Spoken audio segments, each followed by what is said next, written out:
Hi everyone, this is Rahul here. I'm a SAP technical consultant for the past 3 years. So in this video, we can see what is ABAP freestyling. It's not a concept.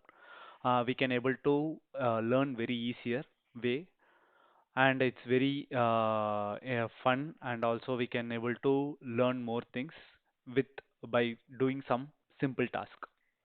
So we can see one by one. So let me show what is that. Means we can learn SAP ABAP language in a sim by doing some simple task and games to makes very easy to learn. And also, I'm not a professional trainer, so I like to share new things. I like to share things which I learned. It's very helpful for everyone. So in this video, we can see what first one is the table generator. So like it's not a big concept. It's just a table which can able to generate using the ABAP code. So let me see what is the output for that. So if I write the code, the final output like this. So this helps us to learn the concepts, which is very easy. And also, this video is mainly focused on the not a complete beginner, which who knows well in a syntax, but they want to explore more things by doing some simple task. So we can see how we can write the code like this. Okay,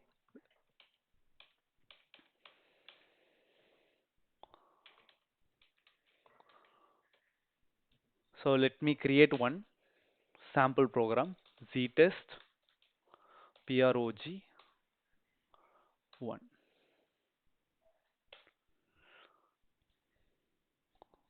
So I provide the description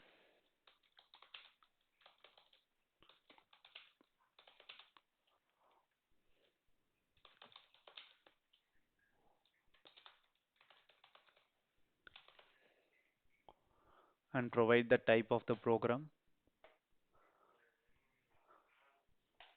Save it.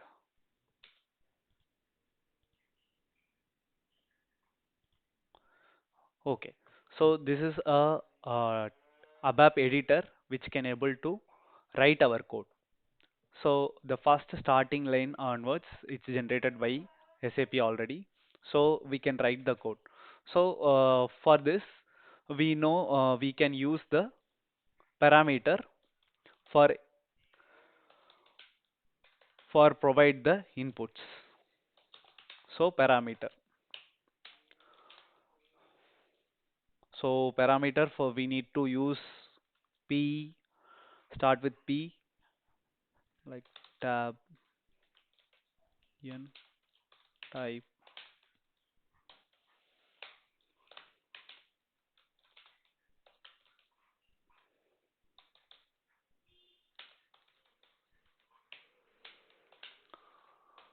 So this is the initial screen which can able to provide our inputs.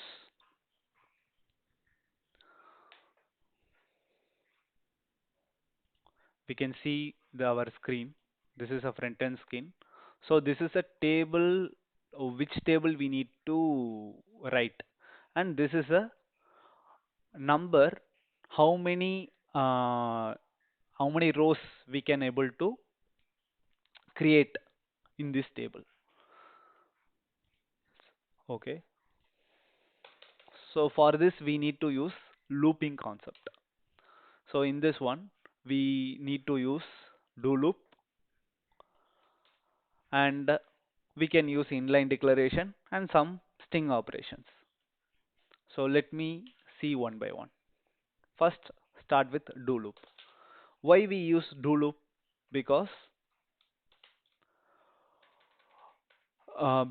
it run at the particular time.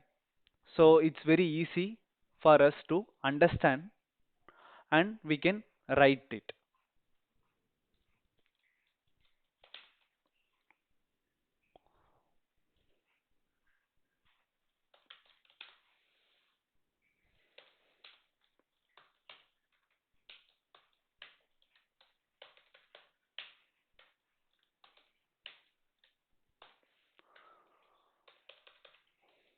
Okay.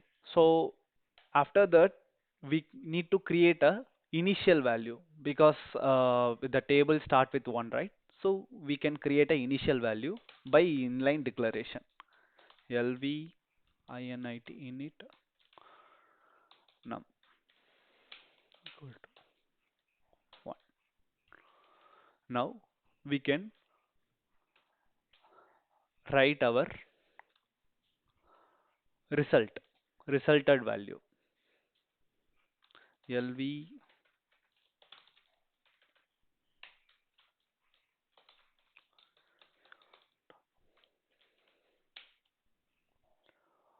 So result value is we need to multiply with the initial value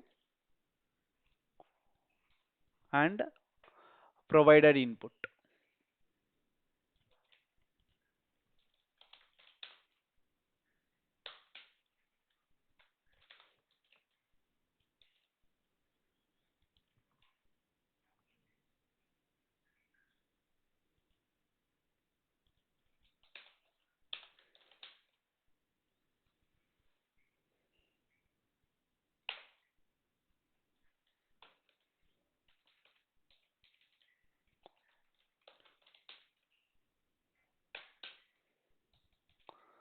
Okay.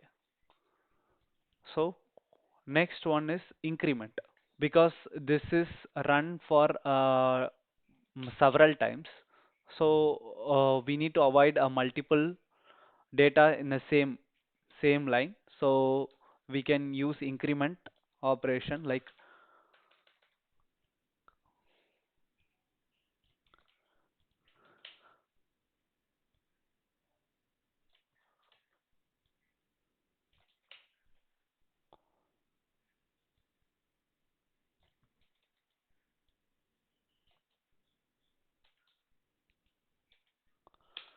okay. So for this we can use plus equal to 1 dot. So this will help us to increment the number one by one. Next one is we need to write it. For this, I use inline declaration ls line.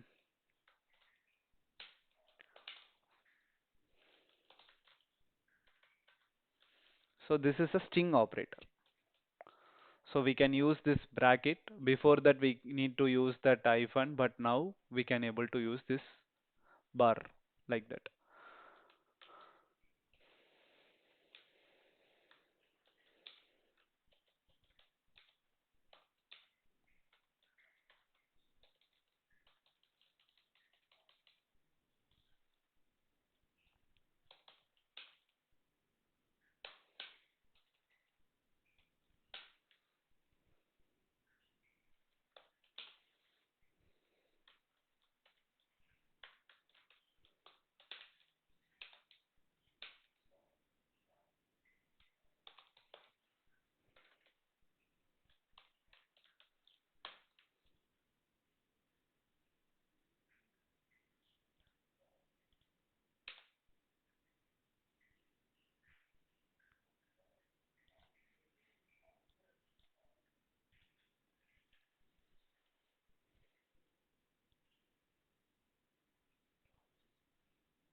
Okay. So finally we can get it and we need to write it. This one, right? So for this, every time we need to create a new line, we use this slash. So finally we can get it. So this is a some more simpler way. There is a multiple ways there, but this is some more simple. Okay. Okay. For this we can activate it.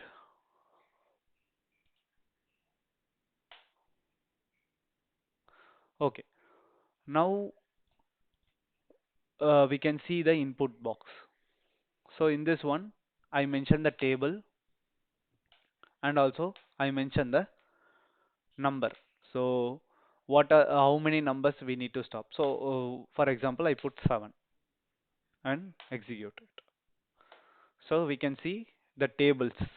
So it's a 10 table up to 7. So we can able to do up to what number we like. For example, 150. So we can able to see by scrolling all the things. So I think you can able to understand, and also we can able to change this name because some more this is having some option is there. Text editor, text, yes, text element. In this one we can able to see this name. We can use this enter, enter the table,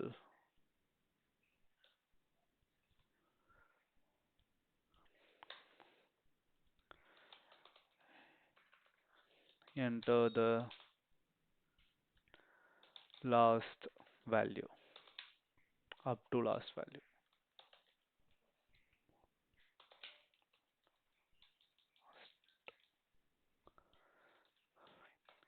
up to last line or last line.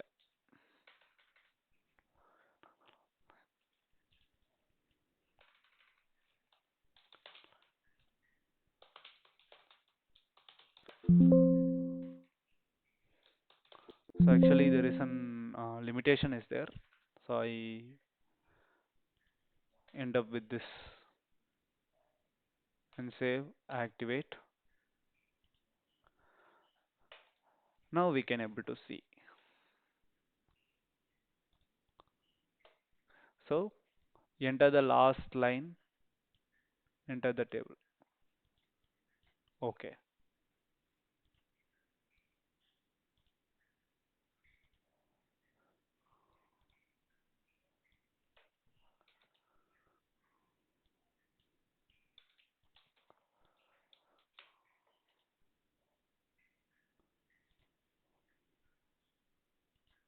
Actually I replace it. Okay. Okay. Enter the table. So I enter 15th table. And how many records I need? Actually, I need 50. Just execute it. So we can able to see the 15th table up to 50 records. So this is the simplest way we can able to we can able to understand the basic concepts. So it's not a big concept, I know, but if you learn like this way, it's very easy to understand, and we can able to use this logics in our real-time program. So I think this video is that's it. I think another games also there, like rock paper scissor and also and cricket game in. So we can see that also in the next upcoming videos. And thank you.